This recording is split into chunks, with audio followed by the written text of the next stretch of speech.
Good morning, everybody. Welcome to Living Astrology and Astro-Inklings for February. And of course, that means my friend Tam is joining us this morning. Tam, welcome. Hey, Janet. Hi, gang. Nice to Good see to. you. Happy New Year, everyone. I missed the January show. That's right. I totally forgot because you guys were having a big storm or something and the internet was A mess. a mess. And things must have calmed down. Well, I said bigger prayers this time last night so that I would get on the show this morning. And then the first headline I see this morning says Pacific Northwest flood threat. Oh my What? gosh. We've had like 3 weeks with no rain, 2 weeks Wow. with sunshine, but you know, cold, not bitter cold either. It's like 40, 45, not bad, but Yeah. no rain. And that never happens here in the winter. But now we're suddenly under a flood threat. Okay. Well, Maine had an earthquake this week, I which is rare. But sure enough, I was writing the energy almanac for 2026 and my whole desk started to shake. I'm like, oh, that I should mark that. What was I writing about? right, because it could be earth shattering, earth shaking anyway, or life shaking. Seems So symbolic. symbolic, right, of what was happening or what will happen. So good morning to everybody who's joining us here this morning. I saw Debbie and I saw Julie and Tam, of course. I see you, and apparently you get to you can chat too. That's awesome. And Terry, good morning to you. Glad that you made it safe and sound to work this morning. Today we're going to be talking about the month of February, and looking at February from a distance, if I looked back in, at first glance, it looked daunting, right? Because right now, if you looked at a chart, in fact, I might be able to even show this chart, you'd see that there is this, pile of planets. They're all clustered right now. And I actually, let's see, did I do this? I put up a chart of February 1st, just to give everybody an idea. Let's see if I can make that bigger and then share my screen because it's amazing to see when things like this are happening because you get this idea of how intense things might be for people in certain areas of their lives. And share screen. Let's see here. Um, there we go. So everybody now should be able to see the chart. This is for February 1st. So it just gives us an idea of what to look at in February. And look at this right here, Whoosh. right? This is the sign of Aquarius. And we have Pluto and Mercury and the Sun. And this is the series, the goddess series. And then in Pisces, we have Saturn, Moon, Venus, Neptune, and the North Node. So wherever these two signs are in your own natal chart, you have a lot of energy focused in that area. If this chart, which is not a person, but if it were a person, this person's fourth house and fifth house, the house of home and family and traditions, and the house of creativity, joy, and maybe even some risk taking, would be highly populated. And those would be the themes that would be most apparent in the life of that person. So Right. this is, why it's so important to know your chart, know where all of this is coming from. Mm-hmm. Oh, Mhm. love it. Woo! Yeah. So let me get back to StreamYard here. Ooh, sometimes I feel like I'm living in different screens, different realities. So we start the whole month out with the Venus Neptune conjunction, and you probably just saw it down there in the chart in Pisces. Such Mm, a beautiful way to start a month. I can't even tell you. yep. I mean, I could tell you. I will tell you. um, there's this dreamy union between the two planets that really represent love Mm, in the archetypes of the astrology. Venus, the more physical love that we have with each other in relationships, and Neptune, more of the higher spiritual form yeah. of love, like unconditional love and tolerance and acceptance and empathy and compassion, all those juicy, things. And then Venus, more of how you and I would relate or how you would relate to people in your lives. So when they come together, it's like joining two pieces of the heart, right? And bringing them together. You can't really see that there, but somehow you do this and it's a heart. Got it. Yeah, there you go. Uh, So you're blending these different parts of love together. how opportune for the month where we celebrate Valentine Day, right? Right. How cool is that? Yeah. Um, so we have this heightened sense during this, month because I think anything that is in action at the beginning of the month sort of sets the tone for the Yeah. month. And this tone is really about romance, idealism, romanticism, maybe spiritual love and connection. Mm, It's really kind of a cool energy. And also, I always seem to forget this, but there's real creative inspiration here as well. absolutely right. I love that part of it. You know me. Uh, Yeah, good call. Hey, Janet, while you were like you jumped right in on the astrology, which is amazing, but I need to take a minute to plug the Energy Almanac, a little piece of it for just a second, if you don't mind. no, go right ahead. Everybody knows, like there it is. There's the cover right there. But while Janet was talking, like I used my calendar inside the book, and I made a note about Saturday, February the 1st, which I think is what you're talking about, Venus conjunct Neptune, and I actually wrote it there, and I drew a big heart on it. like like I'm using the calendar inside the Energy Almanac to make notes. Like, yes, I write this book. Yes, I follow astrology, but it's really, the more that you write down the information as it comes through, the more likely you are to remember it and then use it. So I refer to my calendar inside the Energy Almanac quite a bit.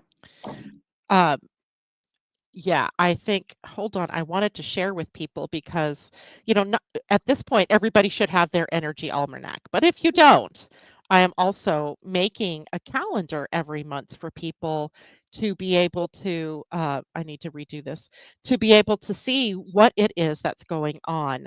And, my advice is get your energy almanac because that is how, why can't I share that screen? There we go. Share. Aha. There we go. Now, every Perfect. yeah, everybody should be able to see this calendar, and guess what I did, Tam?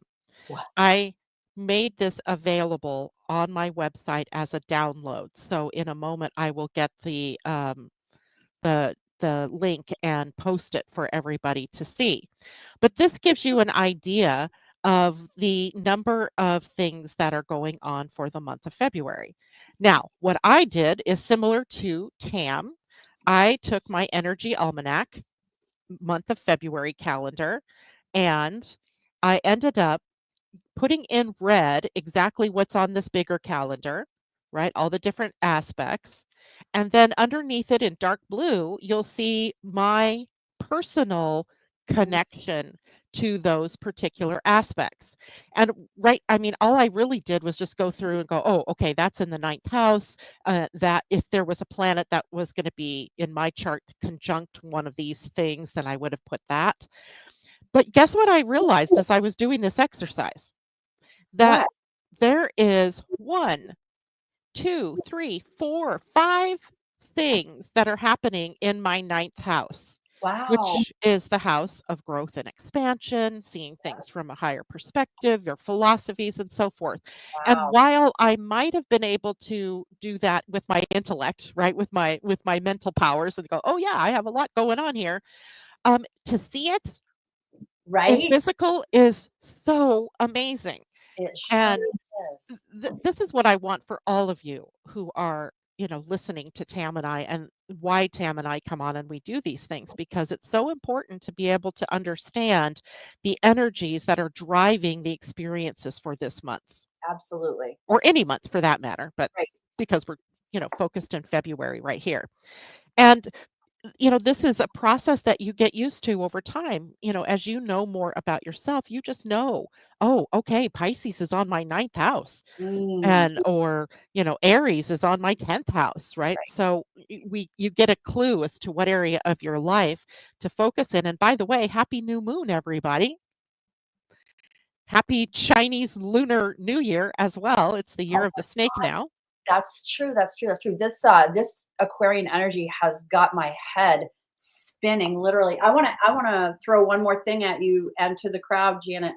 Yep. Um, uh, I would recommend that everybody take their natal chart, print it, and attach it to the inside cover of your energy almanac so that you can refer to it regularly. And Janet, we need to consider actually putting a page in the book specifically for that. That's a good idea. Yeah. Since we're now putting the book together for the next year, it would be a Right? good idea. Yeah. So let's carry on, shall we? Let's do it. Let's just go a quick reminder of what that Venus conjunct Neptune is happening in Pisces is all about. Romantic idealism, perhaps. Yep. Love feels very transcendent under a Venus conjunct Transcendent is a Neptune. good word. Yeah, yeah. Yeah, and there's the creative inspirational part, right? Where our minds are just open to receiving a lot of creative input, spiritual love, right? The idea of deep connection, soulmate energy, unconditional compassion, unconditional love, God love, if you will, and heightened intuition. Never forget, Pisces is very, very intuitive. Right. Yeah.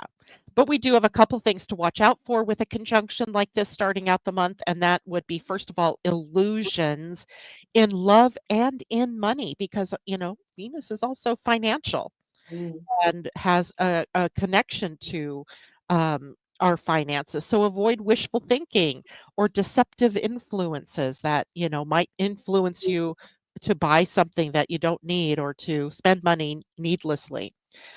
Watch out for escapism. Boundaries might be, being broken or needing to be put in place. And of course, disillusionment. There's always that possibility when you have Neptune involved that if our expectations are too high and it doesn't quite rise to that level, that you get disappointed.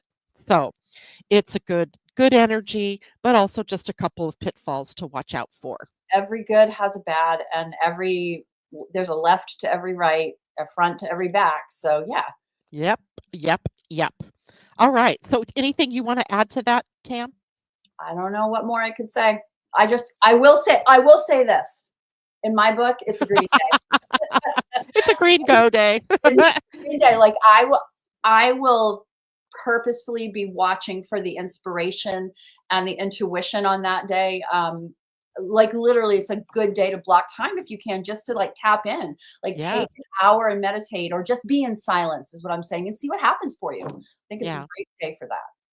And then as things heat up a little bit through the month, remember the 1st of February, right? That Mm, Venus conjunct there you go. Neptune, and go back to that luscious feeling of love energy. Right. Because Venus isn't long in Pisces at this point in time, right? By February 4th, as you can see there on the screen, she moves into Aries, Aries. a completely different energy, Totally. a Martian energy, if you will, and the themes change, right? The themes of that Piscean, love and compassion and creativity changes, right? It becomes a different kind of love. I feel Be- like it's hot, sexy energy. It is fearless love, right? Um, you Oh know, where dear. where romance becomes more direct and more in this is what I want. This is what I'm passionate about. Yeah. Adventurous even, right? Yeah. Um, but also Venus in Aries brings up themes around independence Yeah. in our relationships, wanting to be both, a couple, but also individuals that have their own, lives and focuses. Autonomous within the couple. Yeah, exactly. There might be spontaneous attraction here, Mm. and that means to be very watchful. Falling in love comes pretty easy with Venus and Aries, and This is so interesting. I have a family member who's like having their like new eyes on each other, and I'm like, oh nuts. This, oh, yeah. And, I want all of you to understand too, this is an important thing to watch out for because Venus in Aries is moving toward the point at which she will retrograde. And she will retrograde starting, I think it's March 1st through April 12th. yes. And that she's retrograding from 10 degrees of Aries back to, I think it's 23 degrees of Pisces. Mm. So watch what's happening during these, first what is it going to be, 26 days of the month, or actually less, 24 days of the month, because it'll soon be clear to you that maybe the love that you thought you had Right. with that new person might be needing to be rethought about, Right. Right. reevaluated. Totally. Um, yeah, so that spontaneous attraction can turn out wrong. So just be aware. It Yeah. doesn't have to be. It might be fine, but you won't know that for sure. Right. Yeah. But this is bold energy and creative energy. Mhm. And the only thing really that we must watch out for is this impulsivity that goes through both love and money, values, self worth, things like that. Yeah. Um, a short attention span, right? It's like, oh, oh, oh, right? We're off and running. Um, and overly focused on yourself in the relationship rather than being both, self and other focused, balanced in that way. Yeah. Anything else you want to add to that? Nope. Nope. Beautifully said. Woohoo! Now, the other exciting thing that happens that day is Jupiter turns direct. Yeah. So we've had the planet of growth and expansion moving retrograde, meaning we've been, really moving through a more amplified process in our own inner world, our interior world, as it relates to Gemini energies, because that is where Jupiter's is. And, thinking, you're looking at your thinking processes, um, your mindfulness and how many new ideas are coming in and so forth, and being able to work with it from the inside. But now, as of the 4th of February, Jupiter turning direct turns everything outward. Mm. So all the wisdom you've been gathering within becomes a more applicable to the outer world kind of energy. Mhm. Woohoo! This is interesting. I think the whole Jupiter stationing direct in Gemini, it brings a heightened energy, I think. All of the asking of questions and the I almost feel like I'm using the words re-education of ourselves, but there's so many questions and a new hunger to learn and all that. And I feel like the energy like just sort of buzzes. And maybe that's why my head is spinning these days, but it could be, right? I mean, it very well could be. I don't know, just the whole Gemini energy is a really, to me, heightened energy. Yeah, this is a time of mental expansion, Mental right? expansion. Yeah. So, on the one hand, mental expansion might mean there's lots of great ideas, lots of information, lots of things that are interesting that your curiosity is piqued over. But Mhm. it can also lead then to scattered thinking or getting Mhm. too much and getting mental overwhelm. So you have to sort of balance, um, you know, Intellectual overwhelm, I think, could be a good word. And I actually feel like I can almost like see it coming. feel it coming, feel it coming.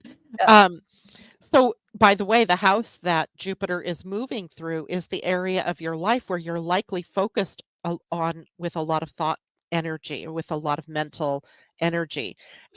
So, where, if you just know your own chart, Tam, think about, where's Gemini Eighth house. and eighth house. So, a lot of transformational energy, Yep. deep emotional energy Mhm. that is running through the mental part of you. Totally is. Yep. Yeah. And in my own chart, Gemini's on my 12th house. So it's a lot of considering of the past and the inner world and looking at blocks and fears and I can tell you I've just been processing through stuff all the time. Yep. This has been a wild time. But now, those things that you've been internally working with get to be more externalized. And maybe, there could be some fast pace that picks up in growth for Right. people, right? Right. But again, information overload, watch out for it. Right. Exaggeration and gossip, watch out for it, right? Oh, Because social gossip. Oh, definitely. yeah, social gossip, but also watching out for information like people, What there's so many stories out there and there's this so is much going on. that's what I mean when I say social gossip. Like somebody will post something and then and next thing you know it's viral and it might only be partially true. Like I feel like that's the season we're in, and I think Yeah, it probably is only going to get worse until we're through this Jupiter in Gemini. Gemini. June 9th. Yeah. Oh, Circle that day on your calendar. yeah. Mark that day. Um, Now, one of the other things that can happen when a planet like Jupiter is changing direction is restlessness and that feeling of jumpiness within, but also watch out for overcommitment. Right there, could we Mhm. can feel really good in a transition like this with especially Jupiter, and we can scatter our energy by just saying, "Yes, I can do that. And yes, I can do that. Yes, I can do that." And then later you're like, "Oh, wait Oh, a did minute. I say yes? Yeah, why did I do that?" So, indeed, it is a time to share your voice, share your thoughts and ideas, but be open to allowing the other person to also share their thoughts and ideas, right? Communication here is two-way, listening and speaking. So just remember that. Uh, what comes next? I I what do I have next? I have the Neptune conjunct the North Node on the 7th. I didn't have that. I didn't even put that down there. But it's a good thing to take note of because as these planets in Pisces are moving toward, they're moving the right way around the chart, the nodes are backing in to the sign of Pisces. So it's like ships passing in the night. Mm, And and you could think of the North Node now then as like depositing information, ideas about what comes next. You're, in a collective destiny sort of way yeah. across all of the planets that it will hit. Now it's moving slower than some of these planets are, but it is interesting to keep an eye out on what ideas are coming up, what's being generated. Don't you think it's a go day? I think it's a green day, and I feel like it will be definitely worth capturing what happens intuitively. I feel like it'll be like probably spiritually flavored kind of day. Um, Faith, compassion, big emotion, like it. Of course, with big emotion can come big reaction too. But I just think it's a nice, beautiful, go with the flow green day that we could tap into collectively for some nice healing. Yeah, definitely that. When we get to the ninth, Mercury conjuncts the sun. Hmm. And, here's another opportunity for me to give a little lesson because Mercury has a repeating uh, pattern that it goes through from its retrograde to its direct to its conjunction with the sun, etc. So if you've been listening to my show for any length of time, we've talked about it before. When Mercury conjuncts the sun, when it is in retrograde, that's the beginning of the Mercury cycle, which is kind of weird to think about, right? So that's when we begin the cycle, and that we call an inferior conjunction, right? The Mercury is on the Earth side between the Earth and the Sun. When it is a superior conjunction, which is what we will have on the 9th, it is a conjunction that happens with Mercury on the far side of the Earth. So it's Mercury, Earth, Sun, as opposed to Sun, Mercury, Earth. And it has a different flavor to it, right? So the two conjunctions that happen have different flavors. And this one is a full moon like flavor or a full Mercury like flavor, in that things that maybe you have been struggling with, like that mental overload we were just talking about, or all of that, idea, inner energy that's been coming in that might not have made sense, will suddenly possibly make sense, right? It's a time when everything starts to make sense Mm. and it's full illumination, but not always the exact clarity you need.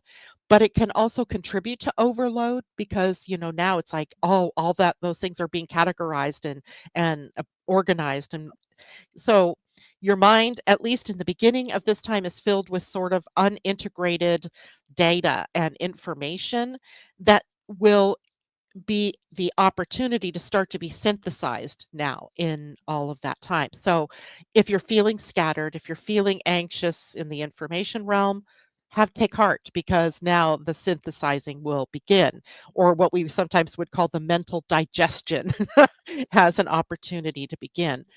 So, take time with yourself, be patient, and develop perhaps, more skills around deeper understanding and how to bring all those different ideas together and form wisdom. And that's the promise of the Mercury conjunct Sun when it's the superior conjunction, right? Make sense?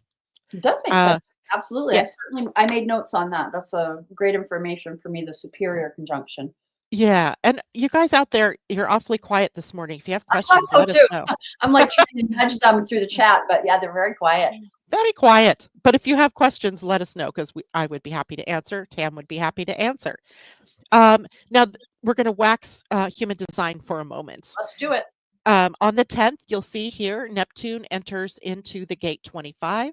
In your human design, that is a gate that lives on the identity center, which is the diamond in the middle. So this is where we call it the seat of the soul. So the seat of the soul and all of the gates then on that center give us direction. And they're often related to love in some aspect or another. Well, Neptune, being a highly spiritual planet, moving to the gate 25, which is called the gate of spirit, or more appropriately, the gate of the love of spirit, brings us a very spiritual time. And I forgot to look up how long he'll sit there, but that might be good for us to know. So Neptune moves there on the 10th of February. So 25 is all the way through March, all the way through April, all the way through May, all the way through June, and doesn't change in July either. Wrong column. Doesn't change in August. Oh my goodness, are we going to have this all year long? Through Septiembre, through Octubre, and all the way through Noviembre, Wow. and all the way through December. So, hands down, this is probably the best transit of the year. Neptune Wow. at your gate 25 is going to be instilling within you this idea of how much love is available to you as an individual part of spirit, and how much love there is to give as a being of spirit. But there's one weird little quirky oddity that happens with the gate 25. Often the world outside looks anything but loving. And that can be very difficult during a transit like this, but it inspires us to be better, to be more loving, to be more charitable, more giving, more tolerant, more accepting. So, beautiful energy, I think. And this will be then in place even when Neptune moves into Aries.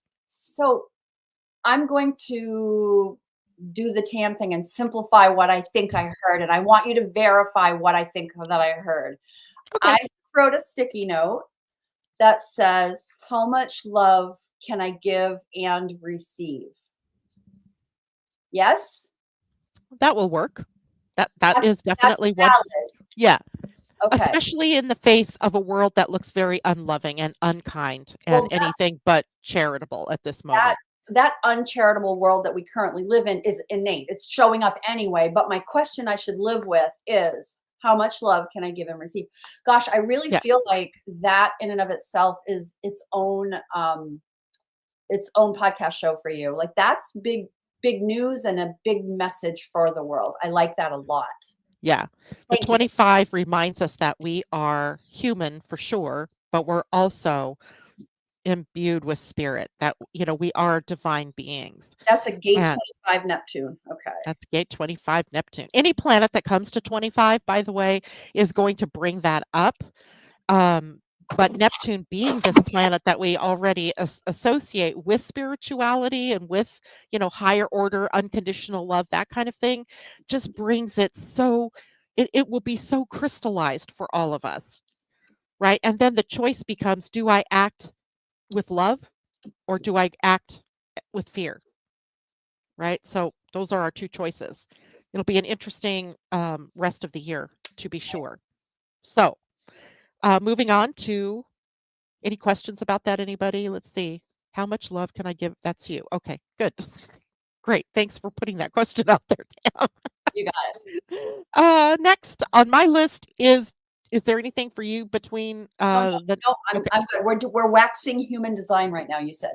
Yes, we're waxing human design because the next thing is also Jupiter changing gates on the 12th and on the same day as the Leo full moon. But let's deal with 35 first. Now, 35 is a gate that lives on the throat center. Okay. And you could call this the gate of many voices through many experiences because it's a gate where we share with one another the wisdom that we've gained through experience. It isn't meant to be informational. It's meant to be experiential. So, somebody that has gone on a mission, let's say, they go on this mission and they've gathered all of this knowledge, but all of these experiences with the people, with the foods, with the culture. That's what we want to share is the experience. And yeah, the experience comes with some information, like I was in Peru or I was in, this village, but it is mostly about the voice of experience and how we share what we learn with one another through the experiences that we have. And Jupiter here being magnified, right? He's already been in this gate already. So we've already had sort of this experience, but now he's, moving out of retrograde. So he's moving forward into these different, back into these gates that he's already been in. Does that make sense? Yeah. So we get to experience it all again. Now, there's one downside. Of course, we talked about how every energy has its high and its low. So the high energy here is sharing from your experiences, but the lower energy here might be about being jaded by those Oh, experiences, right. right? And a sort of been there, done that kind of attitude that Right. then blocks you from the next level of an experience. So That that's makes what sense. we'll need to watch for. Speaking of sharing, we have a Leo full moon on the 12th. Yes, we do. And I actually might stop sharing this screen for a minute Ah, because I have a chart for the moons. Stop screen. And let's see if now I can share the other screen. I got to open it first sometimes, and then it'll let me share it. And that way we can see the moons. There we go. So let me make this a little bit clearer. So on February 12th, the full snow moon. And this is kind of a stripped down chart, if you will, it is actually. um, because I just, use this one with the major planets. And the first thing we always want to look at is what other things are going on. So here's our sun, right? Can you guys see my cursor moving around? And Okay. So here's our sun, and it's at 20 or 24 degrees 6 minutes of Aquarius. And here's our moon in opposition at 24:06 of uh, Leo. It looks like that's Virgo, but it means Leo here. And then we also have the sun conjunct Mercury, mhm, right? Because it was conjunct actually exact on the 9th. So the 3rd or the 12th isn't that far away. And that colors that full moon as well. And then we still have Saturn, the North Node, Neptune sitting in Pisces, adding some spirit energy to this moon. mhm. And to me, this is kind of a beautiful moon. It doesn't hold it doesn't hold as much tension as sometimes I think the full moon can hold. What do you think? Well, of course, I love anything Leo for its expression and boldness, really. But what I was looking like, what did we write in the almanac? And what I wrote is it's the moon itself. We titled it "Daring to Dance and Be Seen," but the tension would be between listening to your intuition and listening to your logic, because the moon allows that intuitive piece. You've got Pisces present, and we've got Mercury present with the sun. So logic or intuition, that would be the real dance that you're having. Yeah, or how about both? How about That's we just what I mean. Like, you can dance with both. balance You them? can have two partners, right? Yeah. True. right? And you can do between the two. Mm-hmm. And that I think is a big part anyway in the moon being in a sign like Pisces is always the reminder that the very first way of knowing that we had as humans was intuition. Sure. Absolutely. Right? We weren't calculating and, crossing I's and or dotting I's and crossing T's in the early days of our humanity.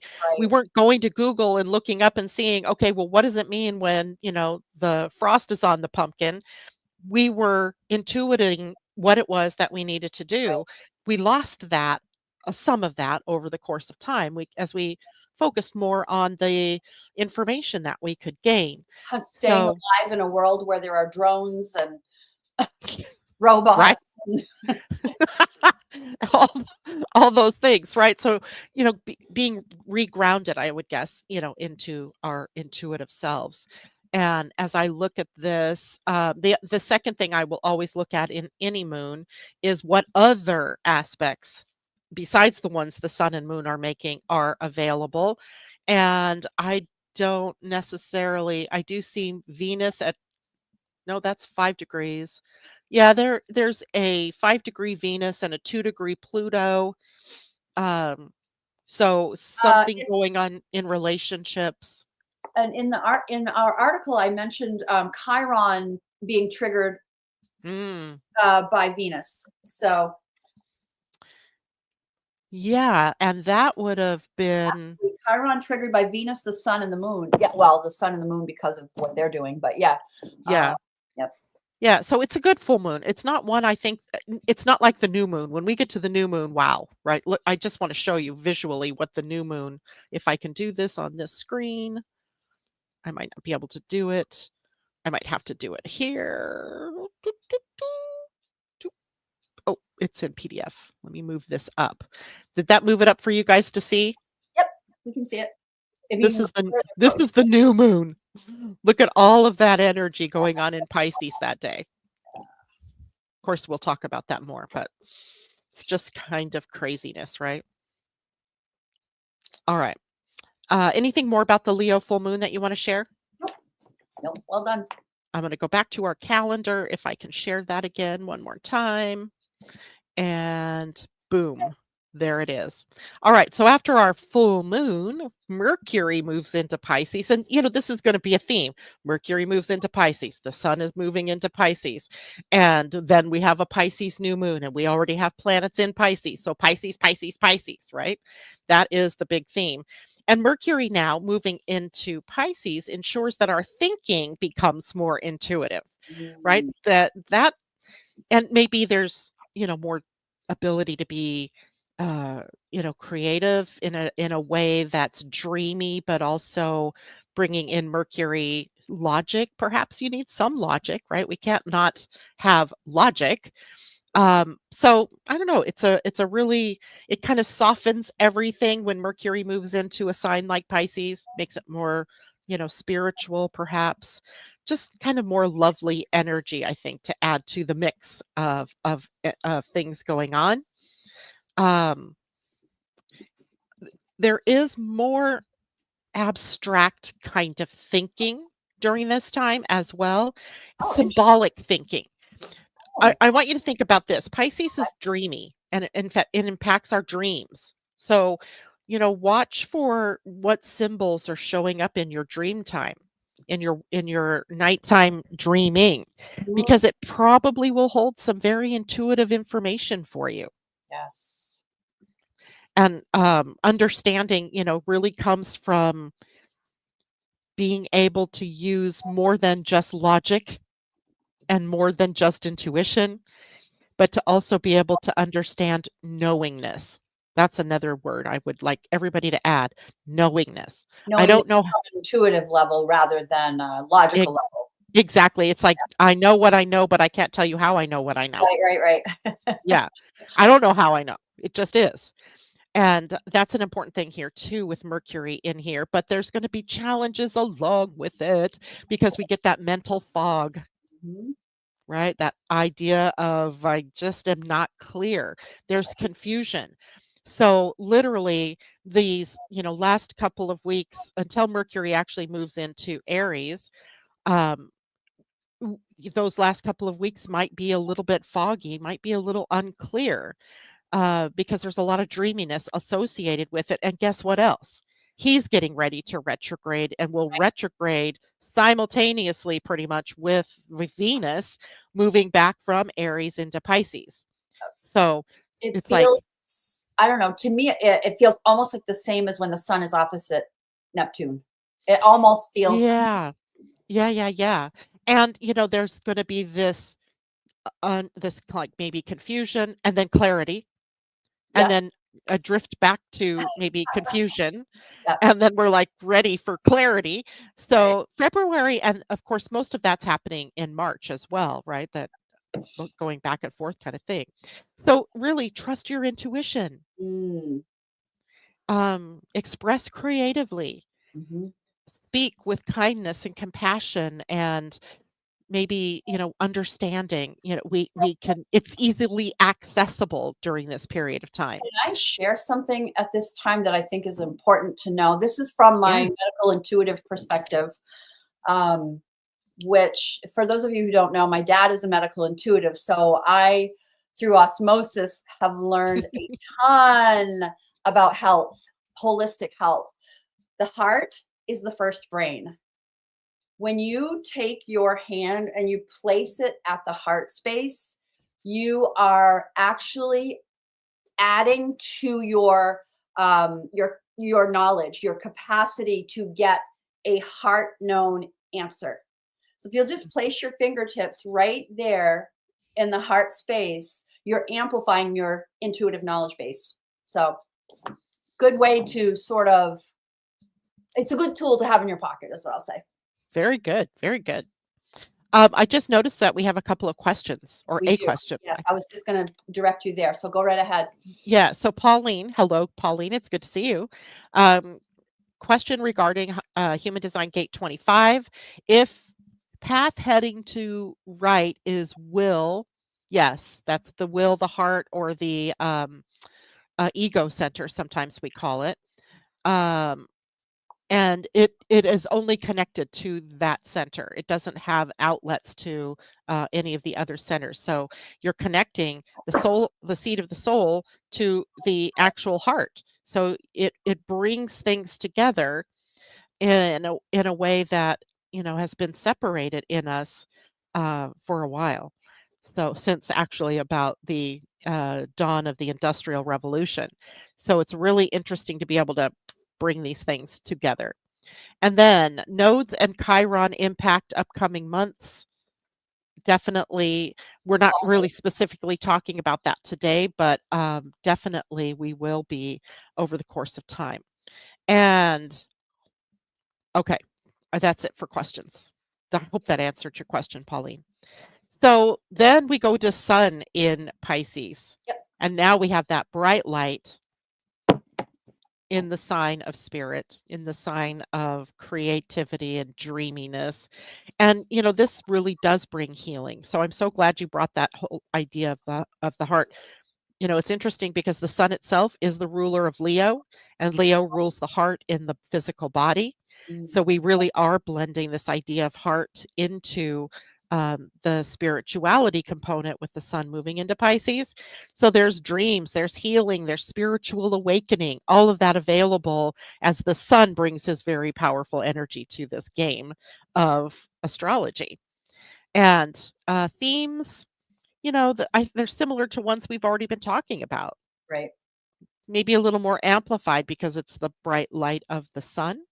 And yet, the sun always brings more focus on that energy. So focusing more on how it is that we are creating our world, on imagination. But there's also kind of amped up emotional sensitivity as well. That's what I was kind of like high alert. It is in that people will be hard on their sleeve, flowing Mm, tears and big compassion and big love, and It's a season, all right. It's definitely, and feelings run deep here. Feelings run deep. Yes. Yeah, and so there's heightened empathy, Mhm. heightened, just sensitivity. And so, the other thing that's happening concurrently to all of this is Mars is also moving through the very empathetic sign of Cancer. Yes. And in retrograde at this moment, at the time the sun moves into Pisces, still in retrograde, Mm, hanging, if it were, as it were, at this, very intuitive place in our charts. And that connects that energy, heart and heart, right, mm, to um, how we're feeling, but maybe even more importantly, as to how are other people feeling around you, yeah. right? Can you read the sensitivity in the room, right? So you don't, you know, inadvertently push people's buttons, but know that your buttons might also be inadvertently pushed. Um, Healing and release, another theme here, which, Totally. let go of the old wounds. Why are we holding on to them? Piscean energy, along with Virgo, its opposite energy, is really about where the victim, martyr, savior kind of energy lives, and as a bigger theme. So, look at that in your own life too. Take the opportunity, see, where am I playing the role of victim? Where am I playing the martyr? Where am I holding myself up as some kind of savior to others, and, inappropriately putting myself in positions of over nurturing, perhaps? Maybe that's Or the way to look at it. being the rescuer. Yeah. The rescuer. Perfect. Yeah. Yeah. So again, we get more ability to trust our intuition, or more opportunities to trust our intuition, to channel our creativity, Mhm. into something beautiful. Uh, Rest and recharge. Oh, Another, yes. Rest. Yeah. Pisces is the sign of rest, isn't it? Yep.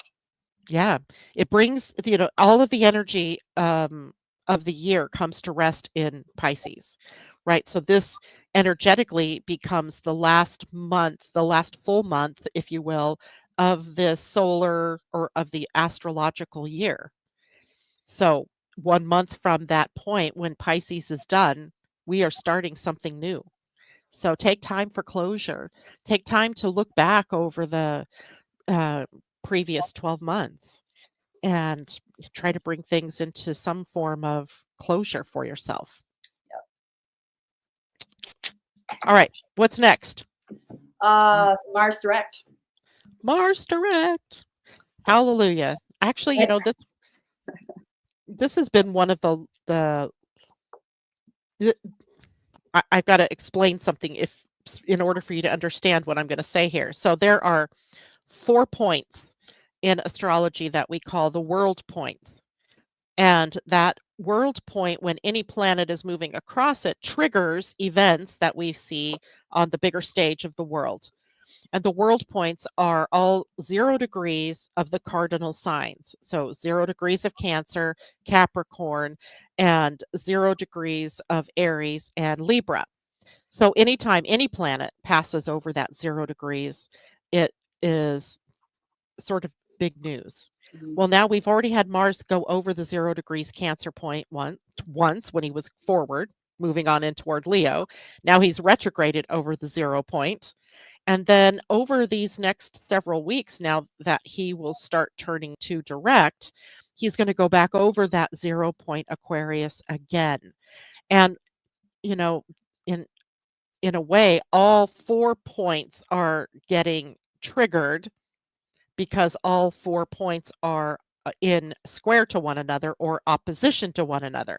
Mm, So while Mars going retrograde or going direct is awesome, we have to know that in a few weeks past or hence, and actually I could probably give you that date, he is going to hit a point that will have an echo of other experiences that we've had, and likely outward on the world stage. And Mars, is an empowered catalyst for change, mhm. for, action, moving Movement. Yeah. forward, Movement. movement forward. Yep. And Mars, where are you? He will be at 0. Just for you guys to note to self kind of thing. He will be at 0, how come I'm looking at this wrong? Right here. I got it. 0 Yeah. Cancer you're looking for? Actually, I'm wrong. Never mind. He will be at 0 Leo when we get to April. And that will be, yeah, April 19th. That's an interesting day. April 19th. Yep, there it is. I see it. Yeah. So my bad. He will not get all the way back to 0 Cancer, but just for purposes of coming next month, when we do have 0 degrees Aries triggered, keep in mind that those 0 degrees, especially in the cardinal signs, are very sensitive points. And lots can go kaboom on those days. Like, not Mhm. necessarily bombs, but I mean, like things big happening on those days.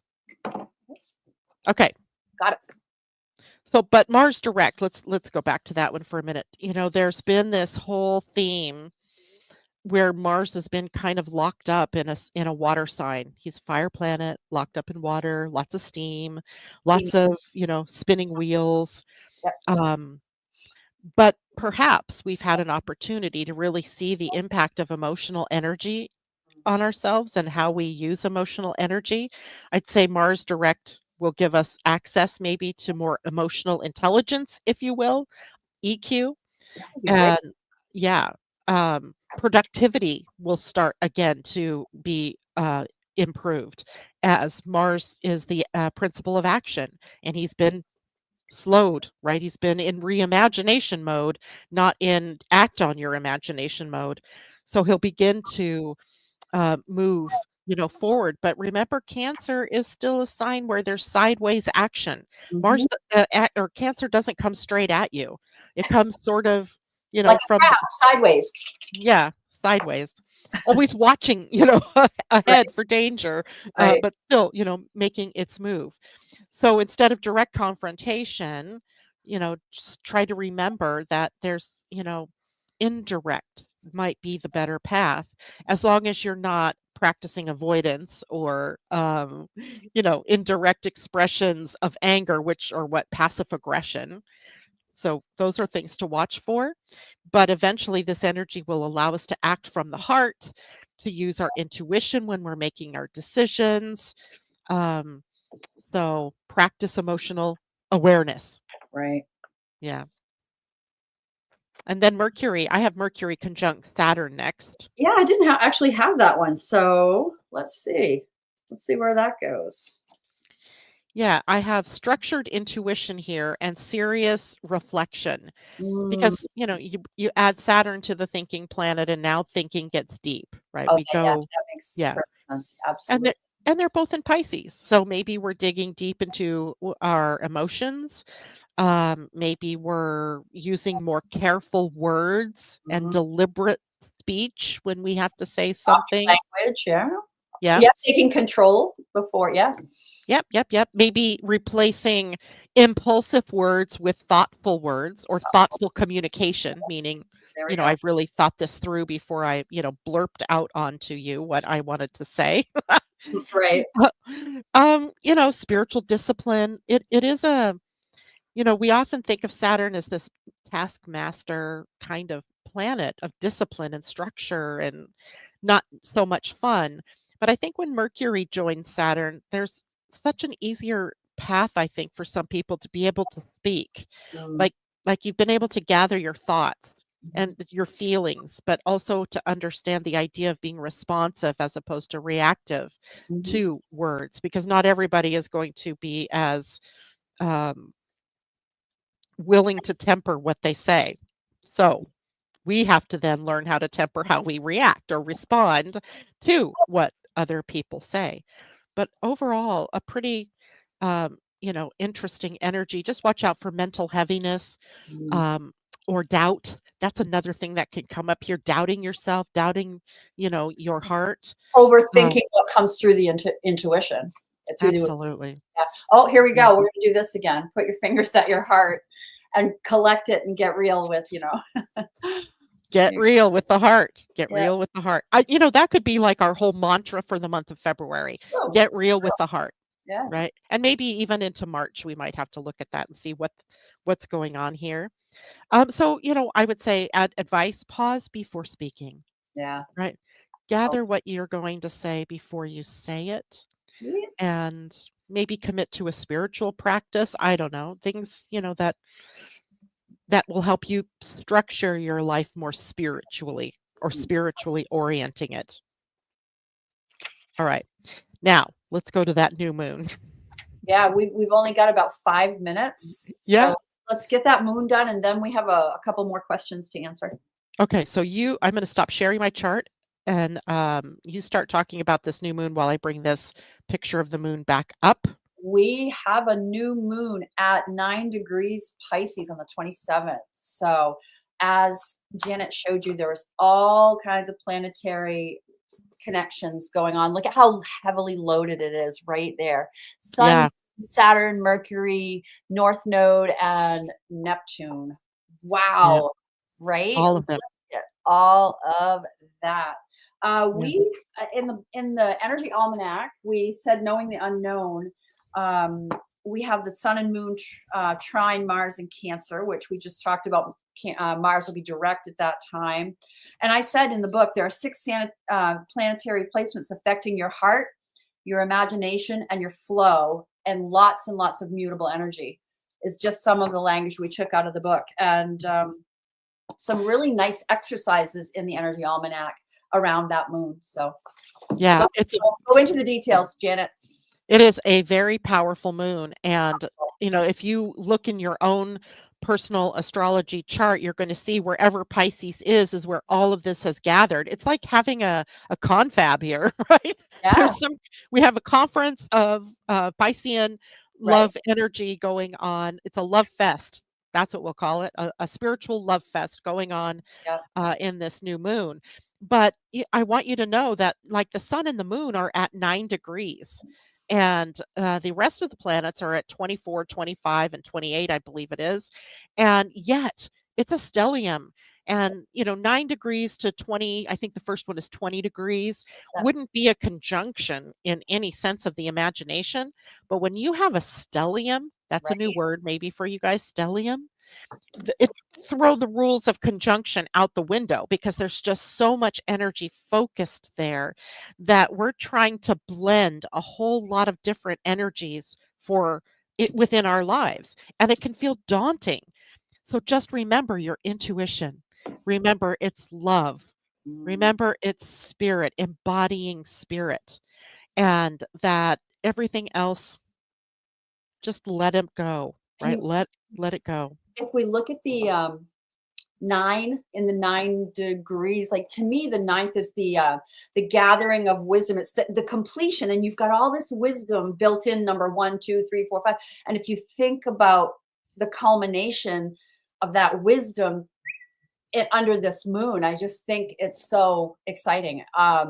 Yeah. For me, it's in my 4th house, and so how perfect, right? Home, family, traditions. Family, like I think it's really interesting, and I'll be watching for it. I mean, all that much energy, planetary energy in that one area of my life, and look for that for yourself. Where is Pisces in your chart so that you can take notice of your intuition, your love, your compassion. Where are you playing the martyr? I'm going to watch for that. The big Virgo that I am, I'm going to have to watch for that victim martyr Yep, yep, yep, sort of thing.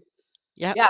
Yeah, Where do you need to apply more intuition? Where do you need right. to apply more compassion and empathy, whether it's to yourself or to others, right? It's a big theme that rolls throughout that particular period. And it's a new moon, so it's an opportunity to start something new, to set some intentions around this. Right. As it is, doesn't it feels a lot like a culmination. Culmination, that 9 number, 9 and Mhm, 9 degrees Pisces. Yeah, mhm. culmination.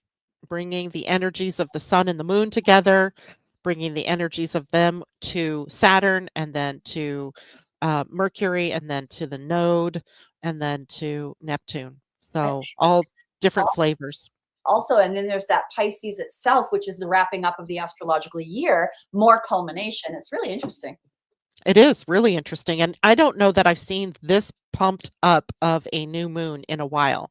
I mean, Wow. today's moon was pretty pumped up. Oh God, yes, for Yeah, sure. Oh, but now you're adding, more to it with right. Mercury being there. Um, so it'll be an interesting new moon, and, look in your chart. If Yes. you have other planets in Pisces or by opposition Virgo, they're going to get hit during this period of time. And getting hit is probably scary to think about. I don't mean it in that way. I meant, that there are these things that will be coming up, prompting you to really look deeper into that area of your life, wherever it is. My family is loaded with Pisces. I have so Ah, many family members in Pisces. It's silly. Yeah, and yeah, friends. Like there's lessons there for me. I can't wait to find out. yeah. Really quickly, you have a few questions around astrology. TD Hawk is chiming in, Pam Z. And really quickly, I want to answer Pauline Yee Blenner asked, she wants a little more clarity about what is the benefit of the Energy Almanac? Why would she want one as a healer? And I just want to answer that really quickly. The Energy Almanac is easy to read and understand, as well as easy to apply astrology. It's really for people who are just leaning into astrology and want to understand how to use it. It's a guidebook. And if you're a practitioner of any kind, and I get this feedback all the time, you set your week up by reading the weekly prediction and then knowing what to expect from clients, friends, and family. A lot of practitioners tell me they'll read the book and then they'll know, oh, okay, Mars is going direct in Cancer. I can expect a little more emotional output, or I'll expect a little more intuition as it relates to my clients. You just set up your week differently when you know the astrology ahead of time. That is the major benefit of the Energy Almanac. And that's what I want to say on that. But Janet, I'd love you to take a look at Pauline's questions. She's got a human design question and some retrogrades questions. Janet, let's see here. A little more clarity on the line between identity and will heart. Red, the path is half red and then white. So what Pauline's talking about is in a human design chart, you'll see when you have a planet sitting at a gate, it'll either show up as red or black, or sometimes it'll have a stripe. That tells you you have a planet sitting there and that energy is activated. If it isn't going all the way across to the other gate, then that energy is playing out between you and another person. It's not something that you're broadcasting all the time. It's like the broadcast that you bring to the play when someone has the other energy on the other side. So the only gate that it would meet up with is the 51, the gate of shock and awakening, and there isn't anything at that gate right now. But if you don't have anything at the gate 51, you'll play out the energy of unconditional love and so forth with the people around you that might have that gate. I hope that makes sense. It's hard to maybe understand without a visual here that I can show you, but certainly we can maybe do that on Friday and talk a little more about that. And Pam Z says, OMG, my AC and Chiron are at 10 degrees, full moon at 9. And it's not just 9, it's 9.41. So it really, for all intents and purposes, is the 10th degree that moon will be at. So you have a mega new moon. A mega new moon. Pisces in my second house. So money focused, self-worth focused, all about values and worth, and where are your resources? What are your resources? And Saturn and Chiron in Pisces. So interesting. I wonder how close they are, Tamara, because that means maybe a second Saturn return might be happening on top of your Chiron. Yeah, which would have happened in the beginning. So yours is an interesting one. And did I miss anything question wise? Nope. Got it. Pisces germ virus recall. Yes, Pisces is the sign of that in the body besides the feet. It's the lymphatic system. So our immune system, Immunity, yeah. right? Needing to be bolstered during this time period and, doing the detoxifying. That's another word we could bring here for Piscean energy. Detoxify your environment, your body, your thoughts. It's a detoxification time. So, um, yeah, I don't know about pandemic. I don't know that I don't know that we're headed for another one of those, but it does mean maybe that there's a lot of talk about health and about healing and about germs and bacterias and, big thing in the news now, flu, right? That's a big deal. So I don't, we'll see what happens with that stellium. Should be interesting. Oof, Ooh, yikes. So yeah. interesting. I got some new tidbits again today. I'm always learning. There's always more to learn. Oh So yeah, there's always more to learn. always more to learn. So don't beat yourself up if you don't understand everything that we cover or that Janet covers in particular.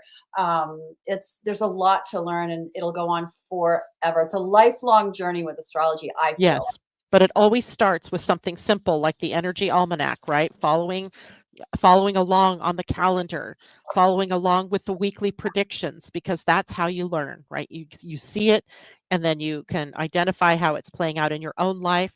So you got to know yourself in order to know what's happening around you and to understand it better. I mean, that's the whole reason why you're here. But if Janet, you have questions, bring it to us. do you want to talk about what's coming up next month with the calendar? The calendar. Okay, you're going to have to open it up and then I'll go, aha. I would love to. Janet and I are going to, we've been talking for quite a while. Janet and I, because we're partnering so heavily this year with the Energy Almanac and a lot of other things that we're doing, we want to introduce podcast day work sessions, Astro work sessions, where Janet and I are going to get on a Zoom session and we're going to work with you to identify specifically how the month's planetary movement might affect your chart. You come to the session with your chart printed. Janet and I are going to lead you through working it out. It's really exciting. Astro work sessions. I don't know what we'll call it. We'll come up with something super fun. But Janet and I have been talking about this now for several days, and we're going to put that out to the world. And I look forward to working much, much more closely with you. Yeah, it'll amp your learning up about yourself Really quickly. and your understanding of Tam and I saying, "Oh, hey, there's the stellium going on at Pisces. Look it up." Or Yeah. Mercury conjunct Saturn, something like that. And you're like, "Oh, wait, what does that mean? Where is that?" Because astrology is meant to be relatable from what's happening above to what's happening to you. Right. So, yeah. And I log that in the Bible, it basically directs everybody to be their own astrologer. Astrologer.